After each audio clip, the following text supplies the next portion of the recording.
अर्जुन भी अपने शिविर में रो रहा होगा, तो कम से कम चलूं मैं और चल के अर्जुन को ढाढ़स तो बधा दूं। रात्रि के 12 बजे भगवान श्री कृष्ण अर्जुन के शिविर में पहुंचे और जब कन्हैया वहां पहुंचे ना, तो वहां का दृश्य तो और अद्भुत निकला, कन्हैया के कल्पना से भी अद्भुत निकला। जब भगवान श्री कृष्ण अर्जुन के शिविर में पहुंचे तो अर्जुन रो नहीं रहे थे, बल्कि अर्जुन सो रहे थे। अर्जुन सो रहे थे।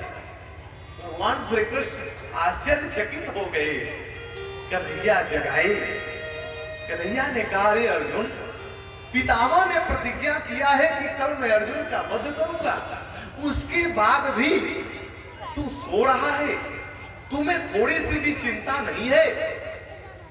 उस समय अर्जुन ने कहा, प्रभु, जिस अर्जुन को बचाने के लिए तीनों लोक का परमात्मा रात्रि रात्रि भर जाग रहा है, तो अकेले अर्जुन को सोने और जागने से क्या फर्क पड़ने वाला है? जिसको बचाने के लिए स्वयं तीनों लोक परमात्मा रात्रि रात्रि भर जाग रहा है। इस समय अर्जुन ने कहा, भगवान श्री कृष्ण ने कहा कि अर्जुन, इतना बड़ा विश्वास लेके सोए हो? अर्जुन ने कहा, हाँ माधव, मुझे विश्वास है कि मेरा बाल बांका नहीं होने वाला। अब भगवान श्री कृष्ण ने कहा, अर्जुन, यदि तुम्हें इतना विश्वास है तो तुम अब सो जाओ, तुम सो जाओ और मैं भी देखता हूं कि पितामह कैसे वध करते हैं। और इधर फिर भगवान श्री कृष्ण रात्रि के ही समय में द्रौपदी के शिविर में पहुंच गए। और जब द्रौपदी के पास पहुंचे हैं ना, तो कन्हैया को द्रौपदी ने देखा, इतनी रात को कन्हैया। उस समय द्रौपदी ने कहा, भैया इतनी रात को क्या करने आए हो? उस समय भगवान श्री कृष्ण ने कहा, बहन, ज्यादा हमारे पास समय नहीं है, जल्दी से तू तैयार हो जा। उस समय द्रौपदी ने, इतनी रात को लेके कहां जाओगे? भगवान श्री कृष्ण ने कहा, मैं कुछ नहीं जानता, तैयार हो जा। और द्रौपदी तैयार हुई है। अब द्रौपदी को लेकर के भगवान श्री कृष्ण भीष्म पितामह के पास जाना चाहते हैं। क्यों जाना चाहते हैं? कि भीष्म पितामह इस समय विक्षिप्त है और वहां जाकर के यदि द्रौपदी प्रणाम करेगी तो वो अखंड सौभाग्यवती का आशीर्वाद दे देंगे। वो जानेंगे कि दुर्योधन की पत्नी भानुमती है और तू घूंघट काढ़े रहना, और जब वो आशीर्वाद दे देंगे तब तो घूंघट उठाना, क्योंकि महापुरुषों का आशीर्वाद चाहे जान से निकले चाहे अनजान में निकले, आशीर्वाद तो आशीर्वाद। अब द्रौपदी के साथ रात्रि के 12 बजे भगवान चल रहे। अब विचार करिए, अब भगवान ने सोचा कि रात्रि का समय है, एक स्त्री के साथ एक पुरुष का जाना ठीक नहीं है, इसलिए भगवान श्री कृष्ण स्वयं वहां नारी का वेश बना लिए। कन्हैया स्वयं नारी बन गए। अब विचार करिए, हम लोग कितना हो किसी से प्रेम करें और कोई कहते कि आप हमारे प्रेम में एक चूड़ी पहन लो, तो हम लोग नहीं पहने। लेकिन आज भगवान श्री कृष्ण अपने भक्त की रक्षा करने के लिए आज नारी का भी वेश बना लिए, ओठों पे लालिमा को लगा लिए, आंखों में काजल को लगा लिए और साड़ी पहन लिए। एक संत ने बड़ा अद्भुत कल्पना किया।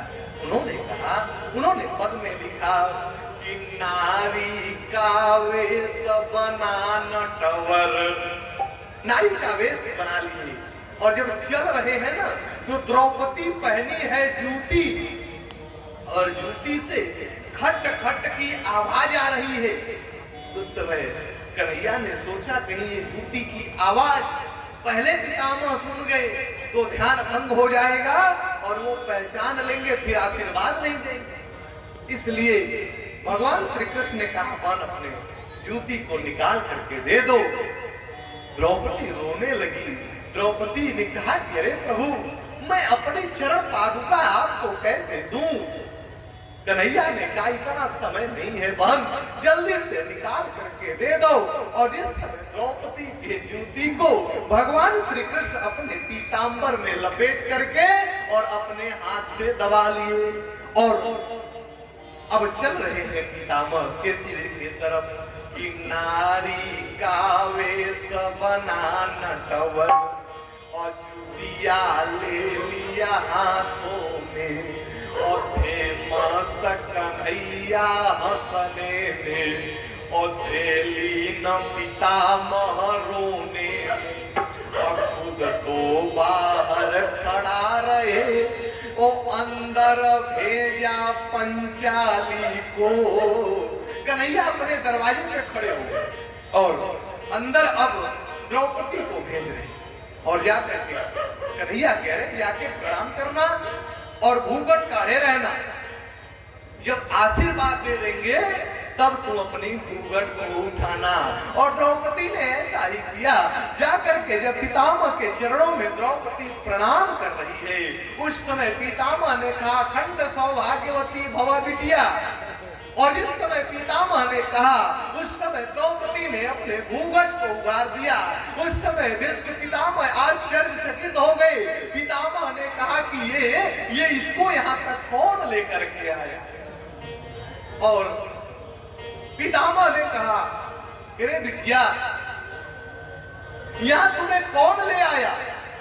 उस समय द्रौपदी ने कहा कि दादा ये मैं बाद में बताऊंगी, लेकिन आप ये बताओ कि आपने ये संकल्प लिया है कि कल मैं अर्जुन का वध करूंगा, तो आप ही बताओ ऐ बाबा मेरे पांचों पतियों में यदि एक भी मारा जाएगा तो आप वही बताओ ऐ बाबा क्या सत्यव्रती कहलाएगा। क्या आपका ये अखंड सौभाग्यवती वाला आशीर्वाद कहाँ लागू होगा यदि हमारे एक भी पति मारे गए तो। उस समय पितामह ने कहा कि बिटिया अब तो तुम्हारा सुहाग बच गया, लेकिन एक बात बताओ कि तुमको यहाँ तक कौन ले आया। द्रौपदी ने कहा दादा चल के दरवाजे की स्थिति देखिए। और पितामह गए और जब दरवाजे पे पितामह गए हैं भगवान श्री कृष्ण भागने लगे। और जब कन्हैया भागने लगे उस समय कन्हैया का पीतांबर पितामह ने पकड़ लिया और पकड़ करके जब खींचे हैं उस समय उसी पीतांबर से द्रौपदी की जूती गिरी। और जब जूती गिरी उस समय भीष्म पितामह के नेत्रों से अश्रु की धारा पूरित होने लगी। पितामह ने कहा कि अरे जिस भक्त को बचाने के लिए तीनों लोक का परमात्मा जूता चप्पल ढोने के लिए तैयार है तो एक नहीं 1000 पितामह प्रतिज्ञा कर ले तो भी अर्जुन का वध होने वाला नहीं है, क्योंकि तीनों लोक का परमात्मा अपने भक्त की रक्षा करने के लिए जूता चप्पल तक ढोने के लिए तैयार है। और बाबा की लेखनी उठी और बाबा ने लिख दिया कि करहूं सदा तीन की रखवारी अजनी बाल करा कहीं माता।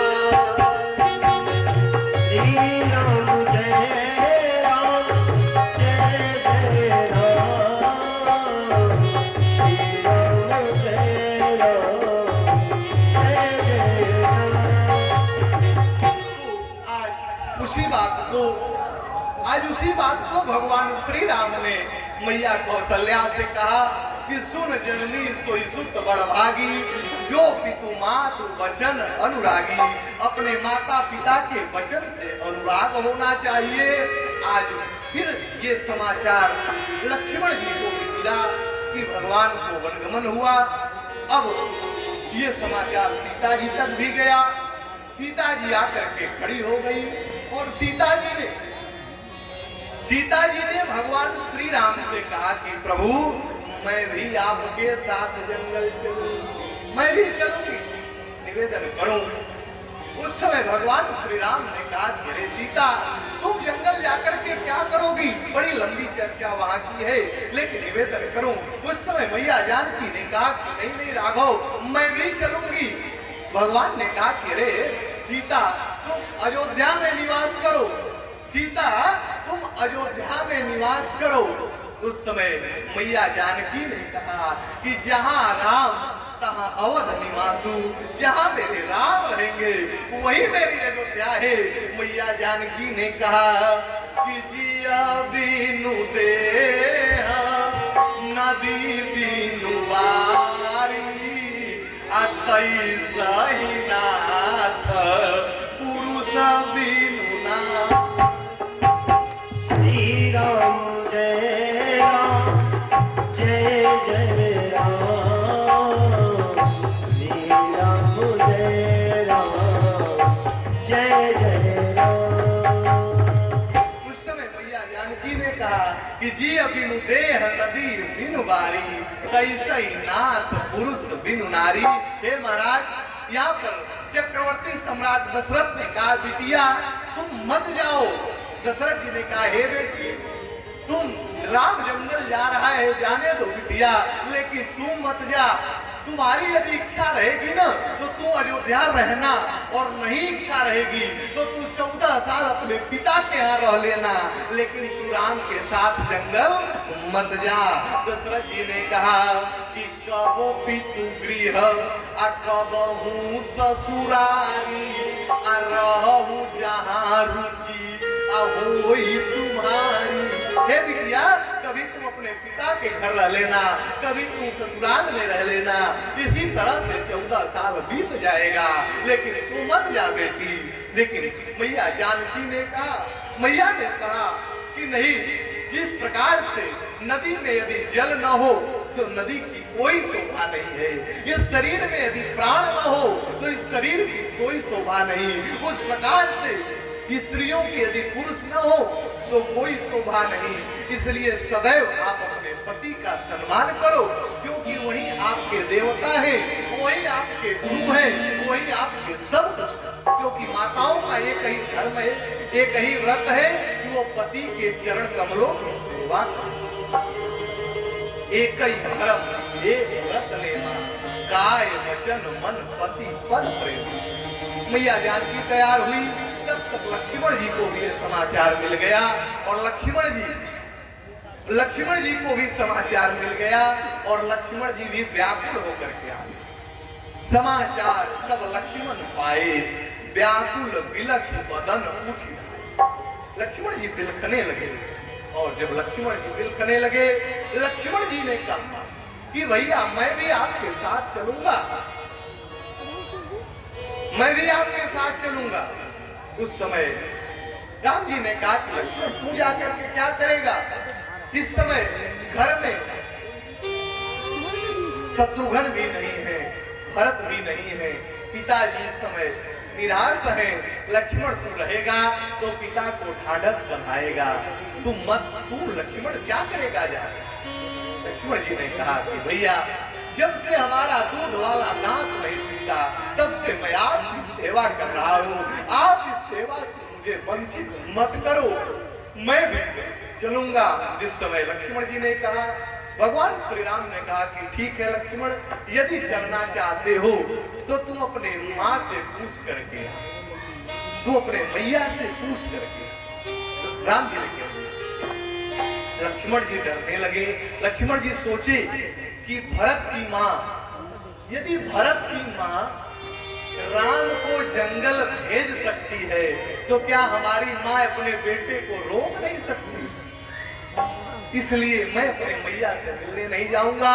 लेकिन राम जी ने कहा नहीं लक्ष्मण, जब तक तो नहीं मिलेगा तब तक मैं लेकर के जाने वाला नहीं हूँ। लेकिन लक्ष्मण जी जब वहां गए तो वहां की स्थिति तो विपरीत हो गई।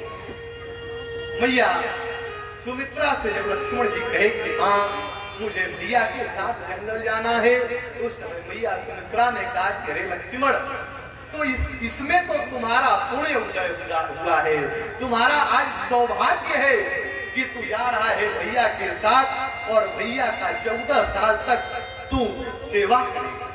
अरे लक्ष्मण, इस भगवान श्री राम को जंगल में जाने में दूसरा कोई कारण नहीं है, यही कारण है कि तुम्हारा ही भाग्य राम बन जाए, दूसर हेतु तात कछु नहीं। हे बेटा, तुम्हारे भाग्य के लिए राम जंगल जा रहा है और जाकर के तुम सेवा करना बेटा, लेकिन एक बात ध्यान रखना कि तुम्हारे मन में राग रोष ईर्ष्या मद मत। भैया सुमित्रा ने कहा कि राग रोष ईर्ष्या मद मोह और जन सपने इनके बस हो, सपने में भी इसके बस में मत होना। लक्ष्मण जी ने कहा मां मैं सोऊंगा ही नहीं तो स्वप्न ही नहीं देखूंगा, और जब स्वप्न नहीं देखूंगा तो ये राग द्वेष ईर्ष्या आएगी कहां से। भैया सुमित्रा ने कहा, सारी माताओं को भैया सुमित्रा ने उपदेश दिया मानो। सुमित्रा जी ने कहा कि वही मां धन्य है जिसका बेटा या तो राम की सेवा करे नहीं तो फिर राष्ट्र की सेवा करे। वही मां धन्य है जिसका बेटा या तो राम की सेवा करे नहीं तो फिर राष्ट्र की सेवा करे, क्योंकि राष्ट्र की भक्ति भी राम के भक्ति से कम नहीं है। या तो भारत माता की सेवा करे या तो वो राम की सेवा करे। भैया सुमित्रा ने कहा कि वही मां धन्य है, वही मां पुत्रवती है जिसका बेटा राम का भक्त है। भैया सुमित्रा ने कहा कि पुत्रवती जुबती जग सोई रघुबर भगत जासु सूत हो। श्री राम जय राम जय जय राम, श्री राम जय राम जय जय राम। मैया सुमित्रा ने फिर कहा, मैया ने कहा कि जो माँ अपने बेटे को राम से दूर करके ये सोचे कि मेरा बेटा सुखी रहेगा, तो ऐसी माँ के लिए मैया सुमित्रा ने कहा कि न तरु बांझ भली बांध बियानी और राम विमुख सुत के हित जानी। जो माँ राम से विमुख करके अपने बेटे को और सोचे कि मेरे बेटे की भलाई होगी, तो वो फिर वहां पर बाबा ने बियानी शब्द का प्रयोग किया, और बियानी ये मनुष्यों के लिए नहीं ये पशुओं के लिए प्रयोग होता है, यानी वो फिर पशु के समान है। भैया सुमित्रा ने कहा कि जाओ बेटा जा करके भैया और भाभी की सेवा करना, आज से मैं तुम्हारी माँ नहीं हूँ, आज से तुम्हारी माँ तात तुम्हार माँ तू बह देगी, पिता राम सब भांति सनेगी। हे लक्ष्मण, आज से मैं तुम्हारी माँ नहीं, तुम्हारी मैया आज सीता है, आज से तुम्हारे बाप भगवान श्री राम है। उसके बाद लक्ष्मण जी चले, और जब लक्ष्मण जी चले हैं तो लक्ष्मण जी पहुंच गए मैया उर्मिला के पास, क्योंकि आज लक्ष्मण जी जा रहे हैं तो उर्मिला से मिलने के लिए गए। और जब उर्मिला के पास पहुंचे हैं, उस समय उर्मिला एक हाथ में माला ली है और दूसरे हाथ में आरती का थाल है। उर्मिला सोच रही है कि हमारे प्राण प्रियतम 14 साल के लिए जंगल जा रहे हैं, तो कम से कम मैं एक माला उनको पहना करके और उनकी एक आरती को उतार लूं। जिस समय उर्मिला ने कहा कि प्राण प्रियतम आप जाओ, लेकिन मैं आपको एक माला पहनाना चाहती हूँ, मैं आपकी आरती उतारना चाहती हूँ। उस समय लक्ष्मण जी ने कहा उर्मिला अभी तुम आरती मत उतार, अभी तुम माला मुझे मत पहना। उस समय उर्मिला जी ने कहा क्यों न करूं प्रभु। उस समय लक्ष्मण जी ने कहा कि उर्मिला जब 14 साल के बाद मैं भैया की सेवा करके जब अयोध्या आऊंगा तो तुम माला पहना लेना, आरती उतार लेना। उस समय उर्मिला ने कहा रे प्राण प्रियतम, क्या ये 14 साल में माला मुरझाएगा नहीं, क्या ये दीपक बुझेगा नहीं। उस समय लक्ष्मण जी ने कहा उर्मिला यदि ये माला मुरझा जाए और दीपक बुझ जाए तो तू समझ लेना कि लक्ष्मण धरती पर जिंदा नहीं है। यदि ये माला जब तक हरा भरा रहेगा उर्मिला न, तब तक दुनिया के कोई व्यक्ति आकर के कहे कि लक्ष्मण जिंदा नहीं है, लेकिन जिंदा नहीं है, लेकिन तू विश्वास मत मानना। यदि मैं जिंदा रहूंगा तब तक ये माला हरा भरा और ये आरती का दीपक जलता है। लक्ष्मण जी वहां से आगे बढ़े। भगवान श्री राम, लक्ष्मण और मैया